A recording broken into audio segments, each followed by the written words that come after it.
Hello everyone, Attack Power here with another deck review. Check it out, 3rd Guard Mechanized. If you guys enjoyed this, smash that like button, subscribe, and check out the Patreon link down below for cool perks and such here on YouTube. All right, diving right in here. So, 3rd Guard Mechanized, why are we checking this division out again? Because it's a division that has come back stronger than ever. It's been several years since this division was really meta.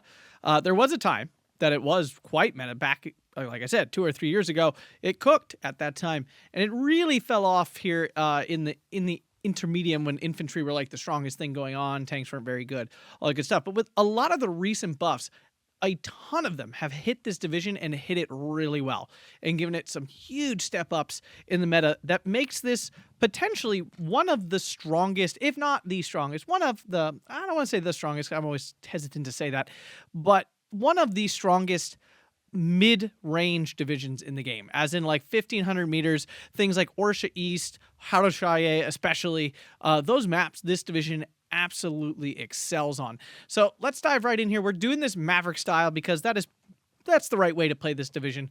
Although you would probably see me trying it balanced anyway. The truth is, this division just doesn't have the artillery to go long. It doesn't have the really powerful tanks to go long. It doesn't have enough support units to go. It just doesn't do anything really long, but it is really powerful in those first 30 minutes of the game. So diving in here to the Recon tab, we have some really nice options here. The most fabulous being Rezvedka right here. This unit is stellar. I mean, it's a bazooka. 30-point recon bazooka unit. It's got some SVTs, so it actually does an okay job of defending itself. No LMG, so you don't really want this thing fighting at super long range. Not a ton of SMG, so you don't want it fighting at, like, you know, CQC either. But the fact of the matter is this thing can do a little bit of work defending itself. Most importantly, of course, is that bazooka it walks around with. We have 2 cards of those, A and B phase. We are vetting them once, giving them a little bit more resilience and a little bit more power with their weapons. It also then racks up the bazooka all the way to, 92%. Rarely does it miss in the first place, but why leave the chance? It also does make it fire faster, which is nice. So Rezvedka, absolutely, there's really no transfer. I mean, you could bring in an M2, I suppose, but we're just bringing it to bigger. Then we have the Partizani Sniper here. The main use of this is just that it's a 10-point recon unit, which is nice. Having a sniper is always nice, but this being a one-man sniper team, or one woman, I guess, in this case, it doesn't have a ton of utility. It dies really easily, so you have to be careful using these. I would honestly suggest usually just using these more for actual recon than necessarily, active fighting. You could just slot them out for the dozer, but this is 15 points. This is, on the other hand, not. 90 kilometers. The dozer comes in the Jeep, which is actually a little faster, so maybe the dozer is the right choice. I do like having the sniper, though, and it's a unique unit to this division, which is fun. And then we're having a T-34-76 Rezvedka because T-34s are just in a really good spot right now. They trade really efficiently. They're relatively cheap. They do a lot for 55 points with recon. Things we're not taking, definitely do not need the motorcycle for any reason here. The Carrier Dushka is a real option. For 10 points, getting a unit with double machine gun here, and the Dushka being similar to a 50 cal, this unit is quite solid, and I would not knock anyone for taking this. I just don't, me personally, I just never get around to using these much, but an absolutely viable unit here in this division. Moto Rezvedka, I don't think you need these at all. They're just like a really weak CQC squad. There's really no reason. If you're going to take something like this, you might as well take the Sapperty PPS Shaws in the infantry tab. The one other unit that I would actually consider is the Valentine 3 here, Recon. The problem with it doesn't have any HE shells. It's only got 1 machine gun. The gun itself is pretty underwhelming in terms of, its damage output. Not a lot of penetration, but it does fire very fast, and it's not bad. I certainly wouldn't say this is a bad unit by any stretch. For only 20 points, it can get some work done. If you're playing a division that is particularly light armor prone, this might be an option. Okay, so if you're in a tournament, you're playing a division with a ton of light armor, this is a great counter, especially half tracks, SPWs, things like that. This is great. But if you're going into the quick play queue and you're not really sure, I don't think this thing is necessary when you have plenty of better units in the deck. All right, continue on. Infantry tab. For the most part, a pretty standard Soviet infantry tab with 2 unique units, essentially, and that is the Partizani and the Partizani DP. So we're taking Avto Kromoroti, 15-point leader. Really hard to pass up. I mean, these are great for 15 points. Then we have the Partizani, a very strong 20-point infantry unit, which is really quite solid. All around, really, it's a CQC unit. We have 5 submachine guns here, 7 Mosins, and a Molotov. The PP Shaw and the MP40 now. I mean, the MP40 is a very solid submachine gun now. The PP Shaw has been for a while. So really, I mean, obviously the 5 submachine guns are the things really putting out the damage. But the 7 rifles obviously helping out, but it just makes it a really chunky CQC squad. It's got Raider, obviously it has a Molotov, which makes it great. This is a very strong unit, to be sure.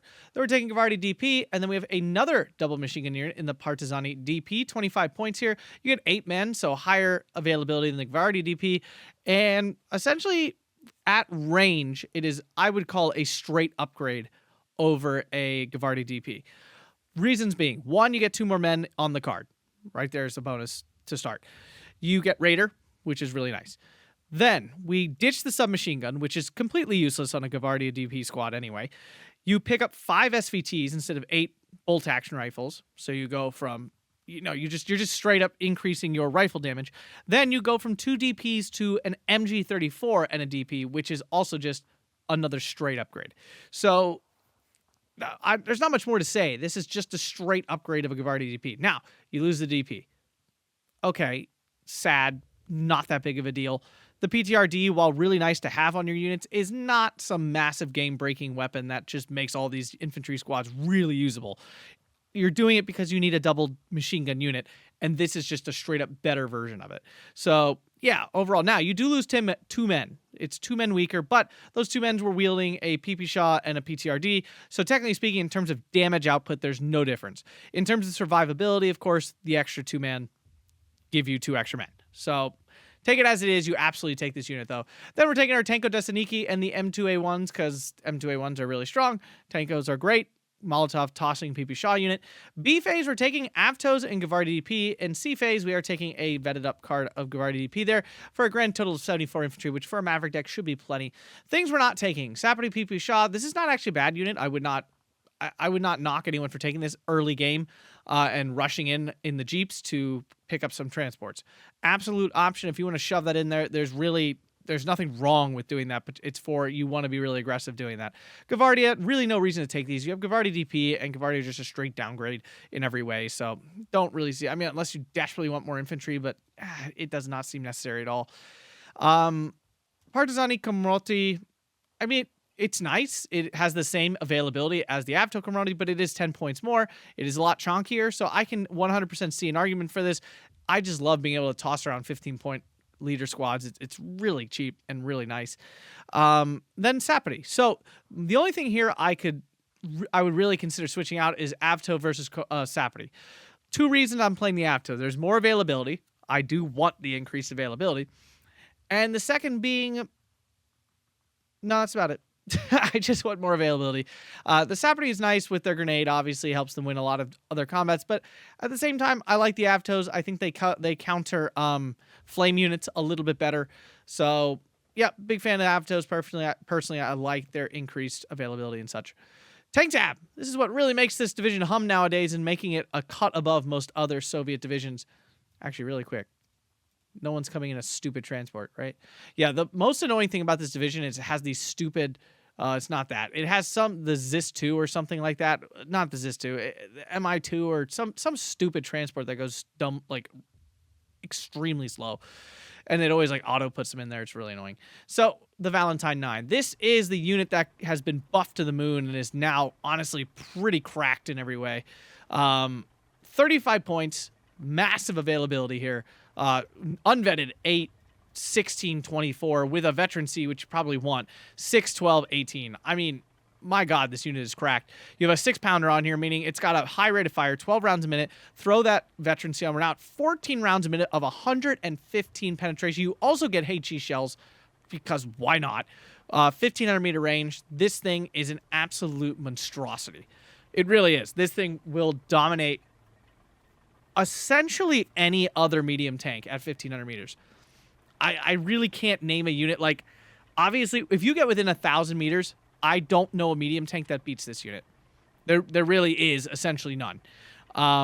It's going to fire twice as fast as every other medium tank in the game. It's going to pen most to all of the time. at 150 meter, at 1,000 meter range. I should say at 1,000 meter range, you're probably looking at a 75 to 80% penetration chance. The accuracy is pretty solid as well, and you're firing twice as fast as everybody else. This unit is absolutely bonkers. Now, the only reason it's even close to this price is because of its 25 kilometer an hour speed. You got to call these in early, but you also get 2 cards of them, so you can spam them out. I mean, and if you have 2 of these at once, good lord, it's ridiculous. So yeah, this unit is the thing that makes this division really hum these days and makes it seem out of whack with other Soviet divisions in general. And then on top of that, you have MCHAs, which are Shermans, which is nuts because this is the other like best mid-range tank in general. I mean, it's just really strong that you get both of these. The Valentine 9s do what the Sherman can't and counters armor really well. The Sherman does not counter armor super duper well, but it absolutely eviscerates infantry. So you put these 2 things together for 115 points, and it's really hard to stop this. There's really not a lot that trades well with this combination of units. Basically like a heavy tank that you're driving into a town, which you never want to do anyway. Otherwise, you're in a really tough spot. We just watched a match with Green and Steppe, and we just see this combo play out. It's really hard to stop. I mean, this is just a really nice mix of units here. And then, just to spice things up a little more, we have a T-34 85 1944, which gives the division a little bit of 2K reach on top of that. So you actually can brawl a little bit at longer ranges. You can kind of box your opponent into moving closer with the T-34 85 and then just dominate them at mid-range. If they try to back up, you use your T-34 85 again. It's just a nice combo of units. Hard to beat, honestly. One of the better tank tabs in the game currently. It just really hums. The support tab, on the other hand, weirdly weak for a Soviet division. Most of these Soviet support tabs are pretty cracked. This one, quite weak, on the other hand. Taking the Ognem and Cheeky, we have the Partisan Mortar, which is just the usual Russian mortar here. I could 100% see not taking this, but it just, if you can use it well, it is so dominating. It's kind of nuts, honestly. Like if you can make this unit work, it works so hard. It's actually a little bit like suffocating how good this can be. Then we have a MG42, because why the heck not, with Raider and some ammo. Why would we take the SG43 over the MG42? I guess if you really want to vet it, but the fact of the matter is the MG42 is still just better in essentially every single way possible. I'm like looking here at it, literally every single stat except suppression is better. You get higher accuracy, you get a higher rate of fire, you get higher damage, you get more ammo. Like I can't, yeah, you get another man. You get exceptional stealth. I really can't see a reason you would ever take the SG-43 over this. Continuing on here, anti-tank tab. I mean, this is a phenomenal anti-tank tab too. Like this is, I would argue, one of the best Soviet anti-tank tabs. Legitimately, it just does it. You get Panzerschrecks, because why not? 45 mil, because fantastic value for money. Then you get 2 cards of Su-76s, which are just in such a great place right now. This is a really, really good unit that trades up consistently and actually supports infantry really well because the HE shell is quite strong. Comes with radio, because why the heck not? It's not the fastest thing. I guess it's its only weakness. Of course, it has no armor, but that's, so what? It's 40 points. You're throwing this in, and if it trades with a medium tank that costs twice as much, good God, you're making out like a bandit. And again, 2 cards of this because what's the difference here? Oh, it just has some writing on the side. Yeah, essentially, it's got the star. Okay, I mean, that's neat. Makes no difference, but that is neat.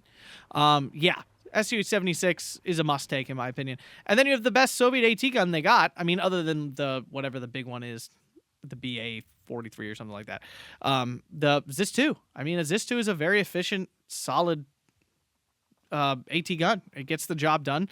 Is it phenomenal? No. It's not like, it's not a PaK-40, certainly. Or an M5 gun of the Americans, but it certainly gets the job done at 50 points. It's quite efficient, fires really fast. It's really the rate of fire that makes this thing good. The APCR is terrible, though. Be aware, the APCR is god-awful to the extreme, because it takes 4 penetrations to kill something. It's really, and only 1,000 meter range. It really is quite bad. I would argue the worst APCR in the game, bar none. But yeah, and then you get Su-85s. If you want something heavier, like if you're worried about killing tanks, which is perfectly legitimate. Like, maybe you don't need both cards of SU-76s. I think the SU-76 is pretty cracked, personally, but I could totally see taking SU-85. For me, it's always a fail unit, but I could 100% get behind taking it. So, yeah, absolutely phenomenal AT tab here. AA tab, honestly, with the new veterancy curve on the 37 mils, your AA tab is now great. I mean, it was always solid. There was anything wrong with this. But yeah, taking the 2 cards at 37 mils, I don't really think you need much more, to be honest with you. The Dushka truck, the Maxim truck, those are useless. You bring these with the Dushka too, and it kind of confuses your opponent's targeting potentially on like which thing to shoot. The M17, I would honestly use this more for support than I would for actual AA duty. I mean, it basically insta-pins infantry. It's pretty nuts. The 85 mil, even with its new price point and everything, I still think this unit is, and veterancy curve, I still think this unit's terrible. I mean, it's got the APCR, which is nice, but it's the same god-awful. Oh, no, this one does 4 damage for some reason. I guess it's just bigger. So this APCR isn't as god-awful, but it... No, this APCR is okay. This one's okay. It's still not great, but it's okay. The AP shell itself, solid. I mean, if you're worried about coming up against heavier units and you really want something more defensive, fine, but the heavy AA suffers, just like the 88 on the German side, suffers from the whole, like, arty insta-pins it, and tanks pin them faster than these things can kill them. So...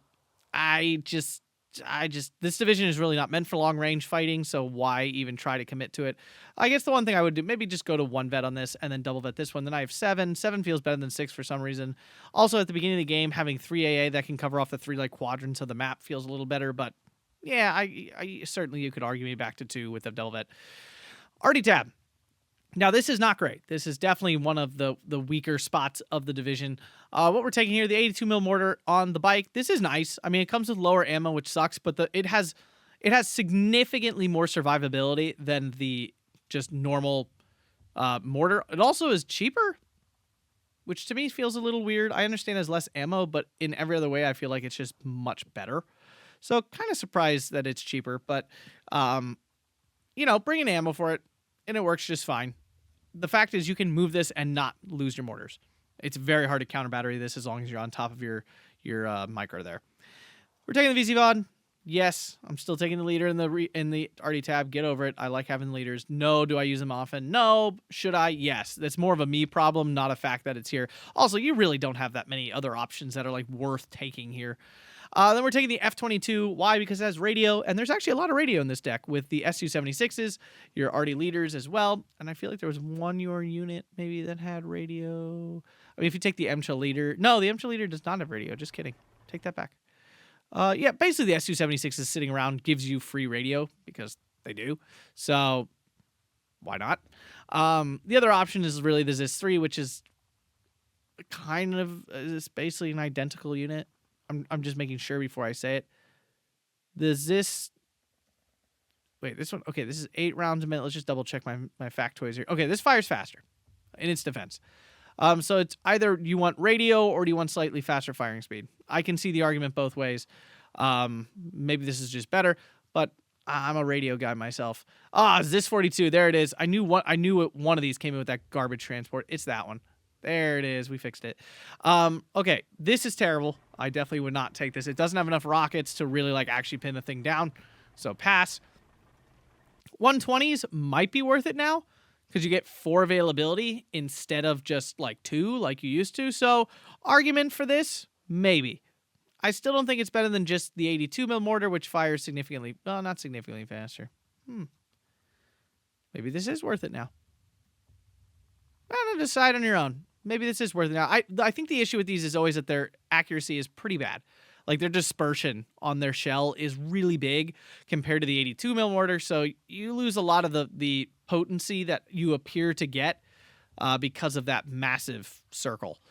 Finally, the 152 mil off map. This is a good off map if you have Rube.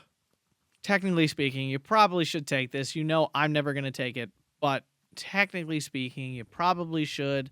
It is expensive, though, and honestly, in most of the games I've casted lately, very few players are able to actually get value out of their off-map, although the one we watched, they did get a lot of value out of it. So, you know, for argument's sake, yes, you probably should take this. For moral purposes and my personal campaign to keep the entire community from using these units, don't. They're horrible, and you're a bad person if you do it. Lols. Anyways, continue on. Air Tab, really quite good. I mean, you get some nice options here. It is missing AT. You get no AT options, which definitely sucks. And the fighter really is not great, but you get some really good bombers. You get some really good bombers for sure. So I'm taking the Lag 3-4 here, which does come with the nice 2 100-kilogram bombs, which is a nice loadout. That will kill most support weapons and stuff if you aim it at it. 100 points, 3 availability. Not bad. Like, really a nice curve on that. Overall, there's no issue. It's bad resilience. It's not super fast, so don't expect this to, be flying straight into AA and coming out looking spit shine new. But definitely a nice, not super huge investment. I'm taking the P-39 fighter. 570 kilometers an hour is not super fast. It's bad resilience. It does have a 37 mil on the nose, which is nice, and 2 Brownings, 50 cals, and then some Brownings. So the actual damage output of this weapon of this unit is quite high. I mean, you're actually putting out a lot of damage. It is fragile, and it is not very fast, and it's bad resilience. So there's a lot of negatives here that I need to make sure I weigh out. The other option is the Lag 3-4, which is much cheaper, but good lord, is this even slower, and then doesn't even actually put out any damage at all. So the Lag 3-4 fighter is really quite bad. I can really honestly just using this one is about the same thing. So yeah, not great. The Lag 3-4 with the napalm bombs, they're fun. They're a neat little unique unit. Not super strong. And it has to fly very much straight over the target. It's not great. TU-2F, nice recon, very good resilience, pretty fast. You get 2 of them. You could definitely consider taking this. There's nothing wrong with that at all. The IL-4 then you have 2 options of IL-4s. You have the 2 500-kilogram bomb ones or the 1 1,000-kilogram bomb ones. Which one's more your fancy? For me personally, I think it's the 2 500s. That's why I have it in here. Let me double check the availability on this. Nope, they're the same. This is 5 points cheaper, which is nice. I mean, it's 5 points cheaper. Hard to argue.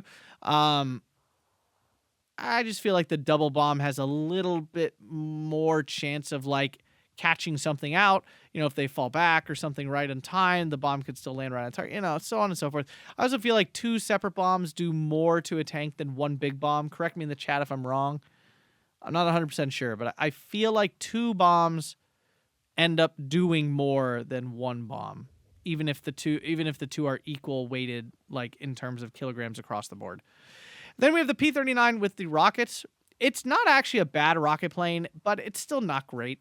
I just personally don't see using it over this bomber. I feel like the bomber just is far more consistent.